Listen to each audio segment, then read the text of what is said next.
चाहता हूं कि मुख्यमंत्री जी तो यह सुख पाए नहीं, बेटा बेटी पैदा किए नहीं, उनके अंदर यह योग्यता और पात्रता थी ही नहीं। व्यक्ति अगर सदन के अंदर रहता तो मुख्यमंत्री की जुबान को बंद कर देता। बनारस वाले मिश्रा जी, हरीश मिश्रा जी, अगर वह व्यक्ति जो कभी आगरा के सत्संग में कहता है मरे मुलायम कांची राम से बोलो जय श्री राम।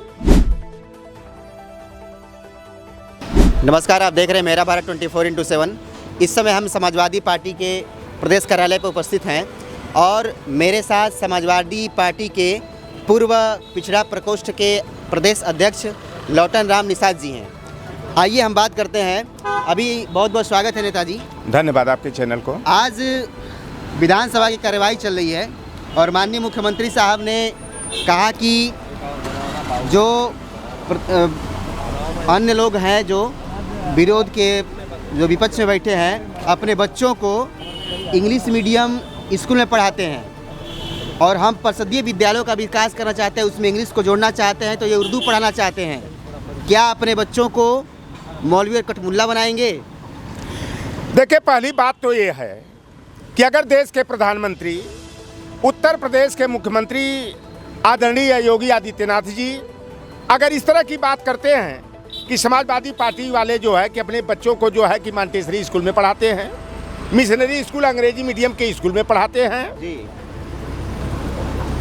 तो मैं जानना चाहता हूं कि मुख्यमंत्री जी तो यह सुख पाए नहीं, बेटा बेटी पैदा किए नहीं, उनके अंदर यह योग्यता और पात्रता थी ही नहीं, तो वह क्या जानते हैं कि अपने बेटों को कहाँ पढ़ाना चाहिए, कहाँ नहीं पढ़ाना चाहिए।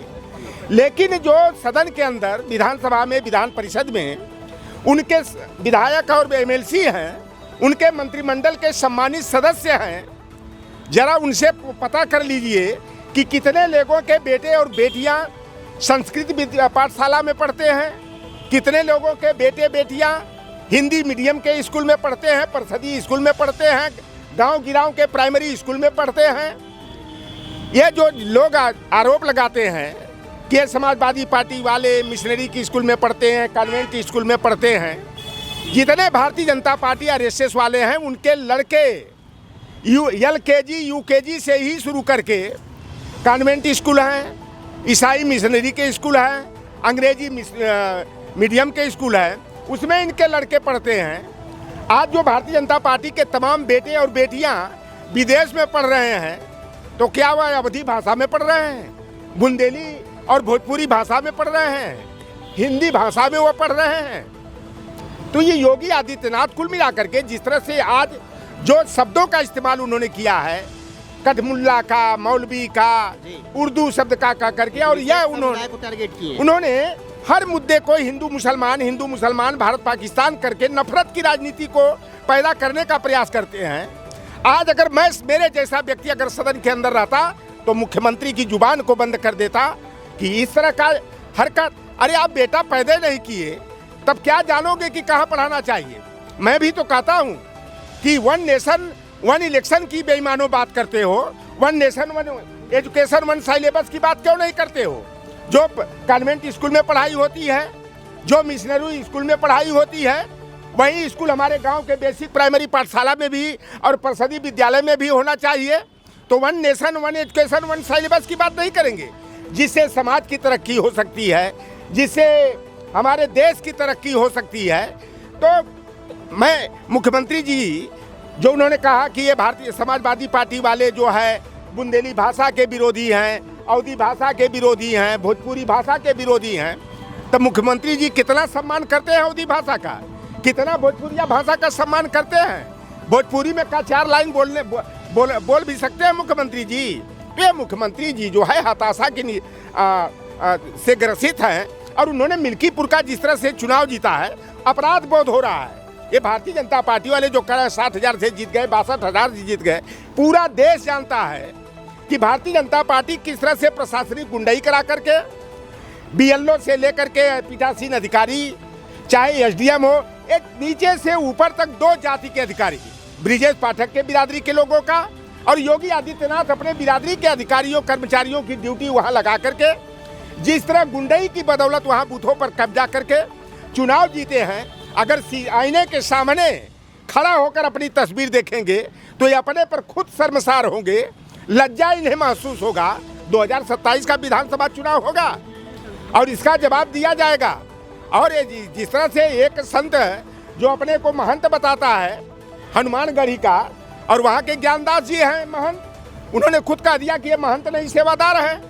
और वह बेईमान, बदतमीज, वह ढोंगी, पाखंडी हमारे नेता जो तमाम करोड़ों हृदय की धड़कन रहे, जो तमाम गरीब, गुरबा, पिछड़े, दलित, वंचित, अकलियत, पसमानदा समाज के लोगों को सम्मान से जीने का, कुर्सी पर बैठकर कलम चलाने का अधिकार दिलाए, वह परम पूज्य नेताजी पर टिप्पणी करते हुए कहता है कि आप जो है कि कुंभ नहाने जा रहे हो तो कठमुल्ले की मूर्ति पर जो है पेशाब कर मूत के आना, और उस पर कार्रवाई नहीं होती है। और एक बनारस वाले मिश्रा जी, हरीश मिश्रा जी, अगर वह व्यक्ति जो कभी आगरा के सत्संग में कहता है मरे मुलायम कांसी राम से बोलो जय श्री राम, दूसरा इसी तरह विवादास्पद बयान, हमेशा नफरत वाली बयान देना कि पाठक ब्राह्मण हो, त्रिगुणायत ब्राह्मण हो, उपदिया ब्राह्मण हो, ये नीच ब्राह्मण होते हैं। और हरीश मिश्रा जी ने अगर भैया देखो नयन सुखराम भद्राचार्य को अगर अंधाचार्य कह दिया तो उन पर बात दाखिल हो गया, उन्हें जेल में भेज दिया गया। भैया एक हमारे समाज की बहुत बड़ी विडंबना है, अगर चरित्रहीन कोई महिला है, नगर वधू कोई है, अगर उसकी तरफ कोई देख लिया तो वह बदनाम हो जाता है, वह लगेगी नाटकबाजी करने। इसी तरह से अगर अंधा को अनरा कहोगे तो बुरा लग जाता है, कनवा को कनवा कहने पर बुरा लग जाता है। तो भाई उन्होंने तो देश दुनिया को देखा नहीं, राम भद्राचार्य जो हमेशा नफरत की राजनीति करते हैं। तो हरीश मिश्रा जी ने अंधाचार्य कह दिया तो कौन सा बुरा कह दिया भाई, लेकिन इनको बुरा लग गया। तो हम लोग तो इंतजार कर रहे हैं 2027 का चुनाव आएगा ना, समाजवादी पार्टी अपनी पीडीए फार्मूला के तहत जो इनका बड़ा दावा था 80 में 80, 80 में 89 का, और लोकसभा चुनाव में इनके जो है विजय रथ को रोकने का काम समाजवादी पार्टी ने अपने पीडीए फार्मूला से किया। इसका विधानसभा चुनाव होगा, यही समाजवादी पार्टी अपने पीडीए फार्मूला से अपने सोशल इंजीनियरिंग और माइक्रो सोशल इंजीनियरिंग के मुद्दे पर जा करके भारतीय जनता पार्टी को चारों खाने चित करेगी और उत्तर प्रदेश में समाजवादी पार्टी की सरकार बनेगी। अखिलेश यादव आएंगे, जोगी जी जाएंगे। एक निषाद जी की हत्याकांड, क्या नाम उनका है? धर्मात्मा निषाद। धर्मात्मा निषाद जी के हत्याकांड पे क्या है? देखिए, धर्मात्मा निषाद पार्टी का एक स्तंभ था, बैकबोन का लीजिए, रीढ़ की हड्डी का लीजिए। आज संजय निषाद के जो बड़े नेता बने हुए हैं, जो मलाई काट रहे हैं और जो समाजवादी पार्टी को कभी परिवारवादी पार्टी करते थे, और संजय निषाद जो है कि नए परिवारवादी बन गए। निषाद पार्टी का मतलब मैं जानना चाहता हूँ, निषादों का कितना विकास किए, निषादों का कितना अधिकार दिलाए। जब विधानसभा चुनाव चल रहा था और भाजपा से सीट शेयर में जो इनको टिकट मिला तो तमकुही राज से भूमिहार को उम्मीदवार बना दिया गया, खड्डा से ब्राह्मण को उम्मीदवार बना दिया गया, मेहदावल से और ज्ञानपुर से ब्राह्मण को उम्मीदवार बना दिया गया, आपके सुल्तानपुर सदर से जो है राम बाबू उपदिया को उम्मीदवार बना दिया गया, यहाँ शाहगंज और तरौलिया से और बांसडी से, हड़िया से, और आपके जो यहाँ की फूलन देवी रहने वाली कालपी की थी, वहाँ से ठाकुर को उम्मीदवार बना दिया गया। तो यह धर्मात्मा निषाद ने कहा कि महामना, जो आप अपने को पॉलिटिकल गॉडफादर ऑफ फिशरमैन कहते हैं, तो मैं जानना चाहता हूँ कि जो सीटें मिली सभी ब्राह्मण ठाकुर भूमिहारों को दे दिए, तो निषादों को क्या मिला? क्या निषाद केवल लाठी डंडा खाएगा, झंडा उठाएगा, आपका नारा लगाएगा, जय निषाद राज का गुणगान करेगा, यही है निषाद पार्टी का?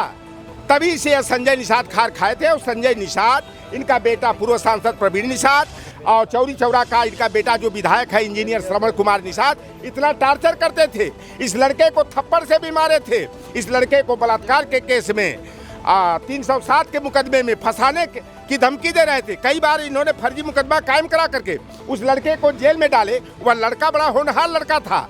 और मैं जनवरी में गया था जब शिवधनी निषाद की हत्या हो गई थी अमटौरा में, योगी आदित्यनाथ के बिरादरी के पिकलू सिंह ने दिन दहाड़े हत्या कर दिया, घर में आग लगाया। तो वह लड़का को पता लगा तो मुझसे मिलने आया था और कहा कि काका मैं इतना टूट गया हूँ, मैं अपने पर खुद शर्मिंदगी महसूस कर रहा हूँ कि जिस संजय निषाद के लिए, उसके परिवार के लिए मैंने रात दिन एक किया, अपने घर परिवार की चिंता छोड़ करके राष्ट्रीय निषाद एकता परिषद और निषाद पार्टी का संगठन 50 जिला में खड़ा करवाया, आज संजय निषाद जो है कि हमें तरह तरह की धमकी देकर मुझे टार्चर कर रहा है। मेरा अब जीने का मन नहीं कर रहा है।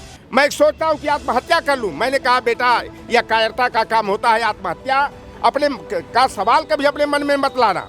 तुम्हें जीना है और तुम्हें अब अपने लिए नहीं जीना है। अभी तक तुम समाज के लिए जीने की भावना लेकर के काम कर रहे थे, लेकिन अभी तुम्हारी पत्नी है, तुम्हारी 2.5 साल की बेटी है, तुम्हारी माँ है, तुम्हारी बहन है, तुम्हारे भाई हैं, उनके लिए तुम्हें जीना है। लेकिन ये इतना मानसिक रूप से टार्चर किए कि वह लड़का हताश और निराश होकर के परसों दिन जो है आत्महत्या कर लिया। और इसमें संजय निषाद, इनका बेटा प्रवीण निषाद, श्रवण निषाद, जयप्रकाश निषाद चारों बराबर के भागीदार हैं। तो जयप्रकाश निषाद की पत्नी भी आकर के खुल करके कही कि जो अपनी पत्नी का नहीं हुआ वो अपने मित्र का क्या हुआ। और देखिए मैं एक बात बता देता हूँ, हत्या करने वाला जितना दोषी होता है उससे कहीं बड़ा दोषी आत्महत्या करने के लिए उकसाने वाला या आत्महत्या के लिए प्रेरित करने वाला होता है। तो इस जो हमारा धर्मात्मा निषाद जो सुसाइड जैसा निर्णय लिया है उसके लिए पूरी तरह से संजय निषाद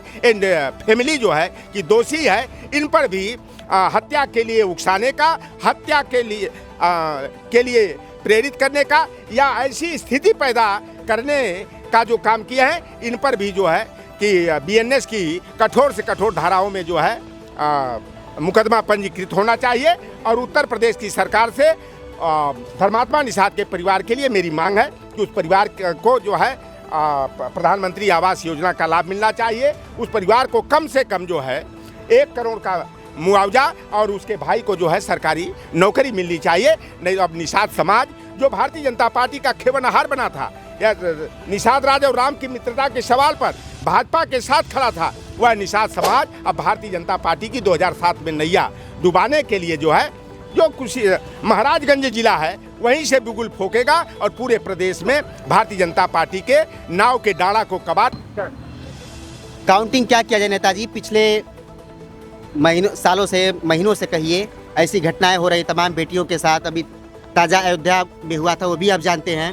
तब तक उसकी आग अभी सुलझी नहीं, तब तक बनारस में जो सासाराम की बेटी थी स्नेहा कुशवाहा, उसको आत्महत्या बताया जा रहा है।